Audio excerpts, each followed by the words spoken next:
Hi guys, welcome back to Movies with Moya, and today I'll be reviewing something you guys have been asking me to do since its release, Wonder Woman 84. So yes, today I will be reviewing Wonder Woman 84, the one that you guys have been commenting and asking me to review and tell you my thoughts on. So, and this is my first predominantly kind of negative review, so yeah, so stay tuned for that. And if you're not following me on Instagram, make sure to follow me at Movies with Moya. And if you enjoy my content, please feel free to like, comment, share, and please subscribe, guys. I'm trying to get to 250 subscribers, so please help me with that goal. So with that said, let's get into the review. Okay guys, so let me start with a synopsis of the movie.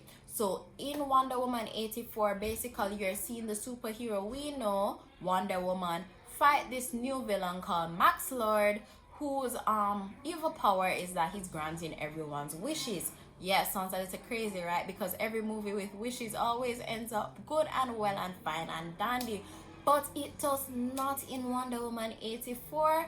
So let me tell you how I felt about this movie and what I did not like. So first thing I want to get off my chest, the effects.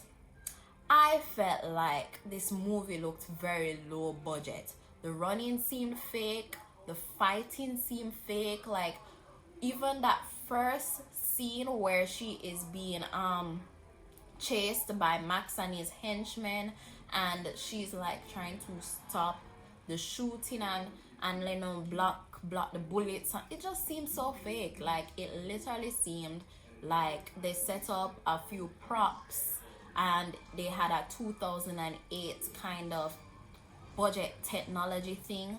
Like they just used some 2007 technology and filmed this. I was thoroughly disappointed because you know I love good fight scenes, you know I love a good action scene, and so you can understand how terrible I felt watching this. Like I literally had to ask you guys on Instagram if it was just me, because I was thoroughly disappointed with the effects. It just looked cheap, and it was not a cheap and clean, and it was not like a Tyler Perry's cheap, where you know like Tyler Perry has all these cheap wigs and stuff and then you can pass it off because it had so much drama.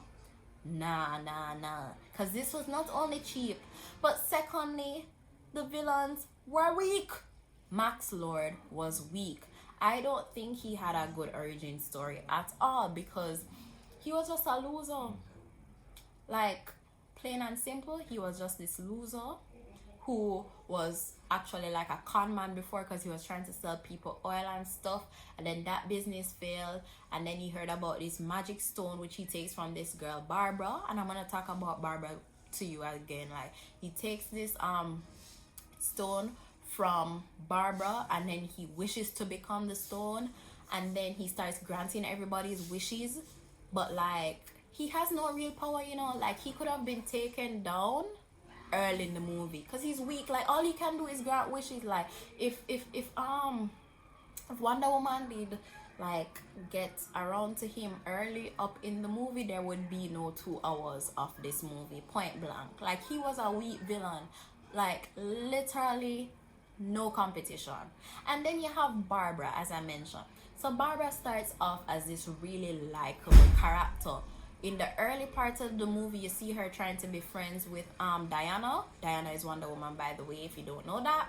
So she's trying to be friends with her. She's making jokes. She seems very lively and fun, and then they just turn her into a villain because she, just like everybody else, got a wish off of that wish stone, you know, before Max became the wish stone, and she wished to be powerful and sexy like Diana, you know, like she wants to be like Wonder Woman, and she got it.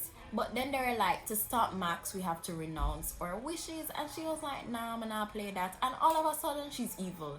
Like it wasn't even a case where we saw a build up or like an internal conflict between her saying she should still be good to try and save the world, or be evil to keep her powers. It was literally like she heard that and her head chipped. Like she literally says, I'm gonna be evil now. Like out of nowhere she becomes evil, and I think that's the only reason we got to keep Max Lord relevant for most of that movie, because she was the only real little competition and the only person like in the way of Wonder Woman stopping Max Lord, because she could fight. She was just as strong as Wonder Woman, even stronger at that point, because Wonder Woman was weakened by the fact that she wished for her boyfriend Steve to come back, you know, always wishing for men. But anywho, so yeah, that was the only thing that provided a little excitement in my opinion, and even then it was just still very irrelevant, because she came, Wonder Woman, I don't know if this is spoiling it for you, but like Wonder Woman defeated her, and it wasn't like, yeah, she was this cheetah thing, but at the same time I was like really, come on. And then another pet peeve of mine about the movie is that there were so many conflicts going on. Like, it wasn't a case where, okay, they solve one conflict, then the next one pop up so you can see where the movie was flowing. There were so many conflicts introduced from the start, and let me tell you them. So you have the conflict between Diana and wanting love. So, you know, her wish was to get back Steve, her boyfriend. So that was a conflict there. So, you know, she had to decide if she wants Steve or she wants to save the world. Then you had the conflict between Max and the world, because, you know, he's trying to take over the world, be rich, be successful, because that's all he wanted to be. But then they had introduced the conflict between like the world, within the world itself, because now then there are wars right now because Max is messing up the oil thing. But it wasn't portrayed in a way where you see one leading to the other. It was just like there's so many things happening. And then sidebar, you have Barbara's conflict with being like this sexy powerful woman and like being relevant now, so you know, the little nerdy girl turn hot girl kind of thing. So there are just so many plot lines in this movie, so many things that needed to be resolved, and I feel like they should have just stuck with one major conflict and strengthened it. You know, you get what I'm saying? So yeah, that's essentially how I felt about Wonder Woman 84. Too many conflicts. I thought the effects were lame, and I thought the villains were weak.